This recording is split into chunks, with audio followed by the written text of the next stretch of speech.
कहानी की शुरुआत होती है और हम समंदर के बीचों बीच एक बोट को देखते हैं जिसमें जूलिया नाम की एक लेडी, उसके हस्बैंड टॉम और बेटे बेन और उसकी बेटी कैसी के साथ वहां आई होती है। टॉम और जूलिया अपने बेटे बेन का बर्थडे डिफरेंट सेलिब्रेट करना चाहते थे।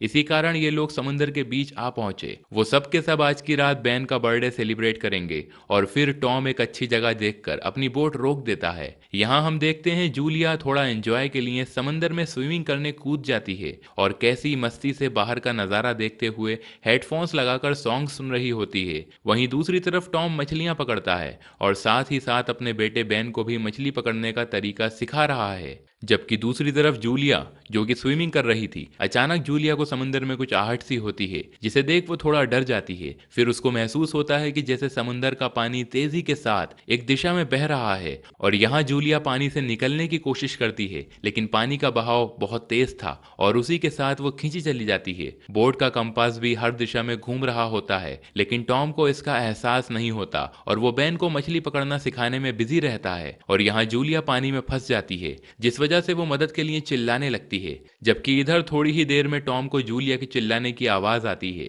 जिससे टॉम जूलिया को देख लेता है और वो बोट को जूलिया के पास ले जाकर उसे बचाने के लिए पानी में कूद जाता है और उसे बचाकर बोट पर ले आता है। और फिर टॉम कैसी को डांटता है और कहता है, मैंने तुमसे कहा था ना, कोई स्विमिंग करने जाए तो उस पर ध्यान रखना। इस पर कैसी घबराते हुए टॉम को सॉरी बोलती है और कहती है कि डैड, मैंने हेडफोन्स लगा रखे थे जिस वजह से मुझे आवाज नहीं आई। खैर जूलिया अब ठीक है, इसीलिए अब रात को बर्थडे सेलिब्रेशन की सारी तैयारियां हो जाती हैं। बलून्स, केक, सब कुछ रेडी हो जाता है और इस रात बेन पूरे 13 साल का हो गया है। केक वगैरह कट होने के बाद वो सब खूब एंजॉय करते हैं और बेन को गिफ्ट देते हैं और साथ ही फोटो भी क्लिक करते हैं। कैसी लैपटॉप लेकर बाहर आती है और अपने बॉयफ्रेंड से वीडियो कॉल पर बात करती है। इधर कैसी देखती है कि उसके बॉयफ्रेंड के बैकग्राउंड में बिजली गिर रही है और बिजली देखकर ऐसा लगता है जैसे बहुत बड़ा तूफान आने वाला है और उसका बॉयफ्रेंड कहता है कि वेदर रिपोर्ट में कुछ नहीं था, बहुत देर से बिजली गिर रही है और हवा भी पता नहीं कैसी चल रही है। अचानक नेटवर्क भी कट हो जाता है और कॉल भी कट जाती है।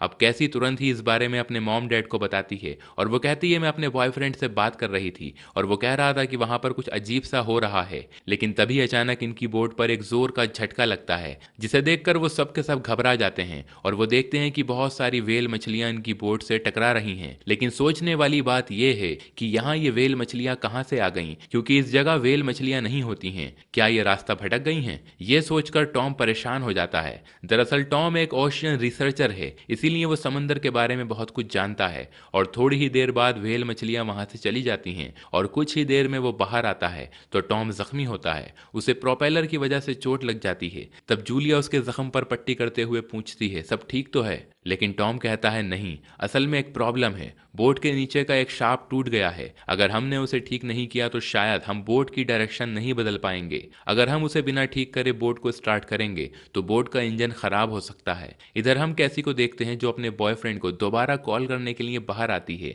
लेकिन सिग्नल नहीं होता। वहीं टॉम खाने पीने की चीजें चेक करता है और बताता है कि यह अभी 4 दिन और चल जाएगा, लेकिन हमें बहुत संभाल कर इन चीजों को चलाना है और बचा कर रखना है ताकि ये हमारी इमरजेंसी में काम आए। अब जूलिया रेडियो पर किसी को कांटेक्ट करने की कोशिश करती है, लेकिन सिग्नल ना होने की वजह से कांटेक्ट हो नहीं पाता। टॉम कहता है, घबराओ नहीं, यहाँ कई शिप काम के सिलसिले में आती जाती रहती हैं। ये शिप का समुद्री रास्ता है, इसीलिए हम उनसे मदद ले सकते हैं। तुम सब टेंशन मत लो, मैं सब कुछ ठीक कर दूंगा। तभी वो सब एक अजीब सी आवाज सुनकर बाहर आते हैं और ये देखकर वो हैरान हो जाते हैं कि एक आग का गोला उनकी बोट की दिशा में ही आ रहा है, जिसे देखकर टॉम जल्द ही बोट को स्टार्ट करके वहां से थोड़ी दूर पर ले आता है। पर बिना शार्प के बोट चलाने की वजह से इंजन खराब हो जाता है और हम देखते हैं कि बाहर एक सैटेलाइट गिरा होता है, जिसे देखकर लगता है जैसे कोई खतरनाक तूफान आने वाला है। और कुछ ही देर में बादल गरजते हैं और बिजली भी गिरने लगती है, जिसके डर से सब लोग बोट के अंदर चले जाते हैं और लाइफ जैकेट पहनकर रेडी रहते हैं कि अगर कोई अनहोनी होगी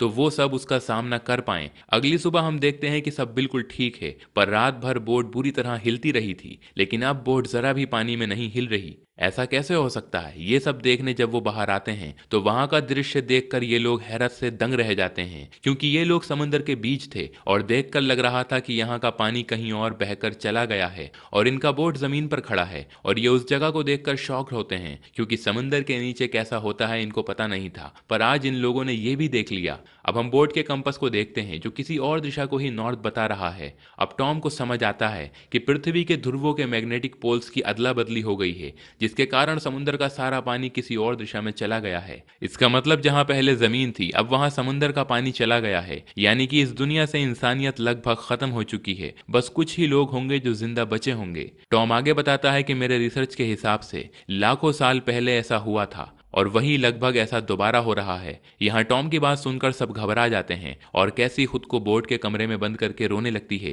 कि शायद उसका बॉयफ्रेंड भी जिंदा नहीं होगा। यही सोचकर वो बहुत ज्यादा रोती है। वहीं बैन बैलून्स को उड़ाता है ताकि उनको देखकर कोई इनकी मदद करने के लिए आ जाए। तभी यहाँ टॉम को एक चैनल पर रेडियो सिग्नल मिल जाता है और टॉम पूछता है कि आप हो कहाँ पर, क्या वो जगह सेफ है? तो वहां से वो आदमी कहता है कि मैं एक सबमरीन का कैप्टन हूँ, फिलहाल उसी सबमरीन के अंदर हूँ। और वो आदमी भी इसीलिए जिंदा बच गया था क्योंकि सबमरीन बहुत गहराई में थी और ये सब चेंज होने की वजह से जो कम्युनिकेशन डिवाइस जमीन पर थे वो काम नहीं करेंगे। तो वो कहता है कि अब मेरे हिसाब से जो पानी दूसरी दिशा में गया था वो जल्द ही यहाँ वापस आ जाएगा, शायद एक हफ्ते के अंदर। इसीलिए तुम लोग जहां कहीं भी हो वहां की सबसे ऊंची चट्टान पर जाकर रहो, वहीं सेफ रहोगे। तब टॉम डायरेक्टली पूछ लेता है कि क्या हम भी वहां आकर सबमरीन में रह सकते हैं, क्योंकि अगर पानी आ भी गया तो भी सबमरीन सेफ रहेगी। तब कैप्टन कहता है कि तुम सब यहाँ नहीं आ सकते क्योंकि ये बहुत ही छोटा सबमरीन है, इसमें सिर्फ 2 या 3 लोग ही रह सकते हैं और यहाँ पर मैं और मेरा पार्टनर ऑलरेडी है, लेकिन वो मर चुका है, इसीलिए यहाँ पर सिर्फ 2 लोगों की जगह है। तो इस पर टॉम कहता है कि आप प्लीज मेरे दोनों बच्चों को अंदर ले लीजिए, आपका बहुत एहसान होगा। अब यहाँ कैप्टन भी इनकार नहीं कर पाता और मान जाता है। फिर टॉम जल्द ही मैप पर लोकेशन को मार्क कर लेता है क्योंकि जल्द ही उसे बच्चों को वहां पहुंचाना होगा, नहीं तो पता नहीं पानी कब आ जाए, इसीलिए खतरा बढ़ जाएगा। वो बच्चों के लिए फूड वगैरह पैक करने लगता है। इधर टॉम देखता है कि कोई इनकी बोट की ओर आ रहा है। वो आदमी लंगड़ाते हुए चल रहा होता है और उसके साथ एक कुत्ता होता है। असल में ये बलून देखकर यहाँ आया है जो बैन ने हवा में उड़ाए थे और इसे देखकर लगता है कि ये बड़ी मुश्किल से बचकर यहाँ आया है। उसे इतना थका हुआ देखकर टॉम उसे पहले पानी देता है और पानी पीने के बाद वो आदमी टॉम को थैंक यू कहने के बजाय उसके सर पर मारकर उसे गिरा देता है। और तभी वहां पर जूलिया टॉम को बचाने के लिए आती है, लेकिन तभी वो आदमी अपना भाला बेरहमी से टॉम के पेट में घुसा देता है जिससे कि टॉम की वहीं पर मृत्यु हो जाती है। जूलिया देखकर डर जाती है। फिर वो आदमी जूलिया के पीछे आता है, जिसे देख जूलिया बच्चों को बचाने बोट की ओर भागती है और वो आदमी उस पर भी हमला करता है और भाला फेंकता है जिससे जूलिया बच तो जाती है, लेकिन उसके हाथ पर वो भाला लग जाता है। वो हिम्मत करते हुए बोट के अंदर जाती है जहां वो बैन और कैसी को उस आदमी और टॉम के बारे में बताती है, जिसे वो दोनों डर जाते हैं। फिर जूलिया बैन और कैसी को एक लॉकर में बंद कर देती है और कैसी को एक गन देती है और कहती है अगर तुम्हें कोई रास्ता ना दिखे तब ये गन यूज करना, वरना नहीं करना। इतना कहकर जूलिया बोट के नीचे बने बाथरूम में छुप जाती है। इतने में वो आदमी दरवाजा तोड़कर अंदर आ जाता है और उसे कुछ खाने का सामान दिखता है जिसे वो खाने लगता है और साथ ही जूलिया को भी ढूंढता है। इधर जूलिया के हाथ में चाकू था और जैसे ही वो बाथरूम का दरवाजा खोलता है तो वो देखता है जूलिया बाथरूम में नहीं होती। दरअसल बाथरूम में एक बड़ा छेद है जिसकी वजह से वो बाहर आ जाती है और तभी वो आदमी भी उस छेद से देखने लगता है, लेकिन जूलिया बोट के नीचे बहुत शांति से बैठी थी और तभी उस आदमी का कुत्ता उसे देख लेता है और उस पर हमला कर देता है, जिससे जूलिया डर जाती है। वो सोचती है कि कहीं उसको वो आदमी ना देख ले, इसी कारण वो उस कुत्ते को चाकू से मार देती है। अब कुत्ते की आवाज सुनकर जब वो आदमी बाहर आता है तो वो अपने कुत्ते को मरा हुआ देखता है। तभी जूलिया मौका देखकर बोट पर चढ़ जाती है और इसी मौके पर जूलिया उस आदमी को मारने के लिए उस पर हमला करती है, लेकिन वो आदमी बच जाता है और वो आदमी जूलिया को पकड़ लेता है और वो जूलिया को बहुत मारता है। वहीं हमें वो लॉकर भी दिखता है जिसमें जूलिया अपने बच्चे कैसी और बैन को बंद करके आई थी। इधर कैसी अपनी माँ को पिटता देखकर उस लॉकर से बाहर आ जाती है और उस गन से उस आदमी के ऊपर शूट कर देती है, जिससे वो आदमी दूर जाकर गिरता है और वहां आग लग जाती है। तभी जूलिया मौका देखकर वहां से निकलने लगती है, लेकिन उस आदमी को ज्यादा चोट नहीं लगी थी, जिससे वो आदमी जूलिया को पकड़ने लगता है। तब जूलिया उसको एक जोरदार लात मारती है और वो तीनों वहां से बाहर आ जाते हैं। वहां से उन्होंने कुछ खाना और मेडिसिन भी ले ली थी और इधर हम देखते हैं उस बोट में ब्लास्ट हो जाता है, लेकिन वो आदमी उस बोट से कूद गया था जिससे वो बच जाता है। तभी वो तीनों टॉम को देखकर रोने लगते हैं। तब वो देखती है कि वो आदमी अभी भी उनके पीछे आ रहा है। फिर जूलिया बच्चों को लेकर वहां से भागती है और उस जगह से कहीं दूर चली जाती है। उन्हें एक चट्टान से पानी गिरता दिखाई देता है। जब वो उस पानी को पीते हैं तो वो पानी बहुत ही खारा होता है। तब कैसी के पास थोड़ा पानी होता है तो वो बैन को देती है, लेकिन बैन पानी नहीं लेता और टॉम को याद करके रोने लगता है और कहता है अगर मैंने वो बलून नहीं उड़ाए होते तो शायद ऐसा ना होता और डैड आज जिंदा होते। इस सब का जिम्मेदार सिर्फ मैं हूँ। और इधर कैसी भी उस उसको दोष देती है। तब जूलिया उसको समझाती है और कहती है कि इसका कोई जिम्मेदार नहीं है, जो हो गया उसे भूल जाओ, बस अब हमें यहाँ से निकलना होगा। तभी वो देखते हैं कि वो आदमी भी उन्हीं की तरफ आ रहा है। वो जल्द ही उस दिशा की तरफ भागते हैं जहाँ सबमरीन और उसका कैप्टन था। अब जब हम रास्ते का नज़ारा देखते हैं तो हमें पता चलता है कि समंदर की गहराई में बहुत सारे प्लास्टिक बोतल्स और कैन पड़े हैं और यहाँ शार्क मरे पड़े होते हैं। वहीं बैन उनको देख रहा होता है, जो जूलिया उससे कहती है हमें टाइम वेस्ट नहीं करना है, जल्दी ही यहाँ से निकलना है। और इसीलिए वो भाग रहे होते हैं और थोड़ी आगे जाने पर उन्हें शिप से कई बैरल्स भी गिरे पड़े दिखाई देते हैं, जिससे शायद तेल ट्रांसपोर्ट किया गया होगा। इधर भागते भागते बैन को प्यास लगती है और कैसी उसे पानी देती है और इनके पास अब पानी भी खत्म हो जाता है। अब कैसी कहती है कि अब हम नहीं बचेंगे, हम भी ऐसे ही मर जाएंगे। लेकिन जूलिया उन्हें हिम्मत देती है और कहती है कि बेटा जब तक जान है तो हमें कोशिश करनी होगी, क्योंकि हम लोग ऐसे हार नहीं मान सकते। और फिर वो आगे बढ़ते हैं और रास्ते में एक प्लेन देखते हैं जो कई साल पहले समंदर में क्रैश हो गया था। अब जूलिया कहती है कि हमें आज रात यहीं रुकना होगा। वो अंदर जाकर आराम करते हैं। तभी जूलिया बर्थडे पे खिंची हुई फैमिली फोटो देखती है। जूलिया और टॉम की लव मैरिज थी, जिसे वो टॉम को याद करके बहुत रोती है। यहाँ बच्चे भी टॉम को याद करके रोते हैं। अब रात होती है और वो सो जाते हैं, लेकिन कैसी को बाहर से कोई आवाज आती है और वो अकेली बाहर जाकर देखती है तो वहाँ कोई नहीं होता। लेकिन अचानक वही आदमी वहाँ आकर कैसी पर पीछे से हमला करता है। यहाँ हमें पता चलता है कि इन लोगों ने यहाँ उस आदमी के लिए जाल बिछाया था और वो आदमी कैसी को मारने ही वाला होता है। लेकिन वहां से कैसी हट जाती है और पीछे से जूलिया उस आदमी को चाकू मार देती है, जिससे वो मर जाता है। अगली सुबह वो तीनों बाहर आते हैं और वो उस आदमी को देखकर खुश होते हैं कि अब ये आदमी मर गया। लेकिन जैसे ही वो उस आदमी की बॉडी को देखते हैं तो वो डर जाते हैं कि यहाँ पर जरूर कोई ना कोई जानवर है जिसने उस आदमी की बॉडी का बड़ा बुरा हाल कर दिया है और ये जगह भी खतरे से खाली नहीं है। इसीलिए तीनों वहां से जल्द निकलते हैं। इधर जूलिया और कैसी मैप देख रही होती हैं तो इधर बैन को प्यास लगती है, जिसे वो बर्दाश्त नहीं कर पाता और उसे एक जगह पानी दिखता है जो कि समंदर का पानी है, लेकिन यहाँ पानी खराब हो गया था। बैन को प्यास के चक्कर में पता नहीं चलता और इसी में उसने बहुत पानी पी लिया। तब जूलिया और कैसी उसे रोकती हैं, लेकिन पानी पीने की वजह से उसकी रास्ते में तबीयत खराब हो जाती है और उससे चला भी नहीं जाता। जहां उन्हें कुछ प्लास्टिक की कुछ चीजें मिलती हैं, जिसे जोड़कर जूलिया और कैसी एक टेंट जैसा बनाती हैं, जिसमें वो आराम करती हैं। जूलिया फिर बैन को इंजेक्शन लगाती है और कुछ देर बाद उन्हें कोई आवाज आती है, जिसे सुनकर जूलिया बाहर आ जाती है। किसी की चीख सुनकर वो डर जाती है और तुरंत अपने बच्चों को जगाती है और फिर तीनों वहां से भागने लगते हैं। पता नहीं ऐसा क्या था जिसे देखकर वो भाग रहे थे। रास्ते में उन्हें एक पुराना शिप दिखता है जहाँ कोई कंटेनर्स भी पड़े थे। यहाँ पर कुछ सर्वाइवर्स होते हैं। ये तीनों उनकी तरफ भागते हैं। तभी हम देखते हैं कि वहां समंदर के बड़े बड़े केकड़े उनके पीछे पड़े थे, जिसे देखकर वो भाग रहे थे। जूलिया सर्वाइवर्स से कहती है प्लीज हमें भी अंदर ले लो,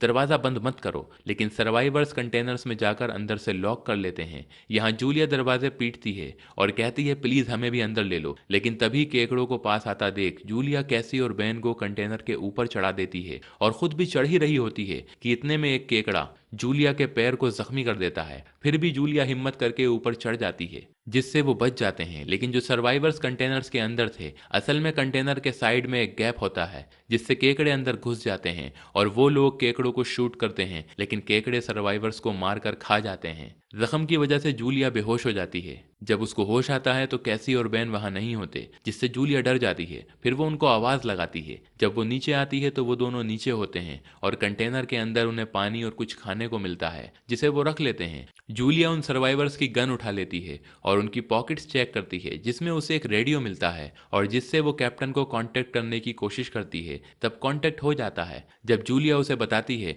कि बड़े बड़े केकड़ों ने हम पर हमला कर दिया था, जिस वजह से मेरा मैप खो गया है। कैप्टन कहता है कि मुझ पर भी हमला हुआ है और मैं भी घायल हो चुका हूँ। अगर ये केकड़े यहाँ आ गए हैं तो इसका मतलब समंदर का पानी भी यहीं पहुंचता होगा। मैं अपना फायर गन शूट करता हूँ, जिसे देखकर तुम लोग यहाँ आ जाओ। जिससे जूलिया बच्चों को लेकर उस दिशा में निकल जाती है और बहुत दूर चलने के बाद इनको एक छोटा सा सबमरीन दिखाई देता है। ये लोग वहां जाने लगते हैं, लेकिन यहाँ का रास्ता बहुत मुश्किल होता है। चट्टानों और पत्थरों के बीच से होकर वो एक जगह पहुंचते हैं जहाँ पत्थरों पर उन्हें समुद्री शेल्स दिखाई देते हैं। इधर ये लोग भूखे होते हैं, लेकिन भूख इनसे बर्दाश्त नहीं हो रही होती। इन सब से निकलकर वो आगे बढ़ रहे होते हैं, लेकिन अचानक जूलिया का पैर फिसल जाता है और वो एक गहरे गड्ढे में गिर जाती है। तब जूलिया चिल्लाकर कहती है, तुम दोनों जल्दी से यहाँ से चले जाओ और सबमरीन में सेफ हो जाओ, और थोड़ी देर में यहाँ पानी आने ही वाला है। मैं बच नहीं पाऊंगी, तुम जाओ, क्योंकि उस सबमरीन में सिर्फ 2 ही लोग रह सकते हैं। अब कैसी मजबूर होकर वहां से चली जाती है। वो सबमरीन तक पहुंच जाते हैं और दरवाजे को पीटते हैं, पर कोई दरवाजा नहीं खोलता।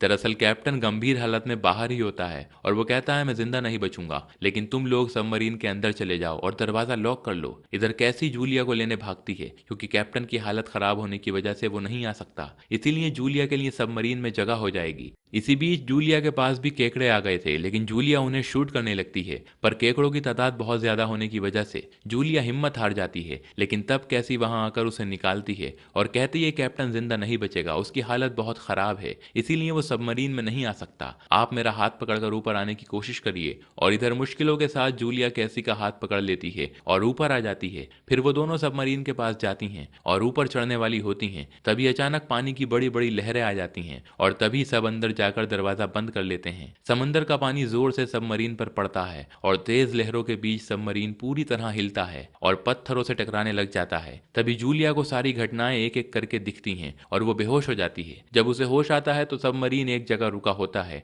असल में ये एक शहर था जो पानी में डूबकर पूरी तरह बर्बाद हो चुका है और यहाँ पर इन तीनों के अलावा कोई भी जिंदा नहीं बचा है। और इस मोमेंट पर यह कहानी खत्म हो जाती है।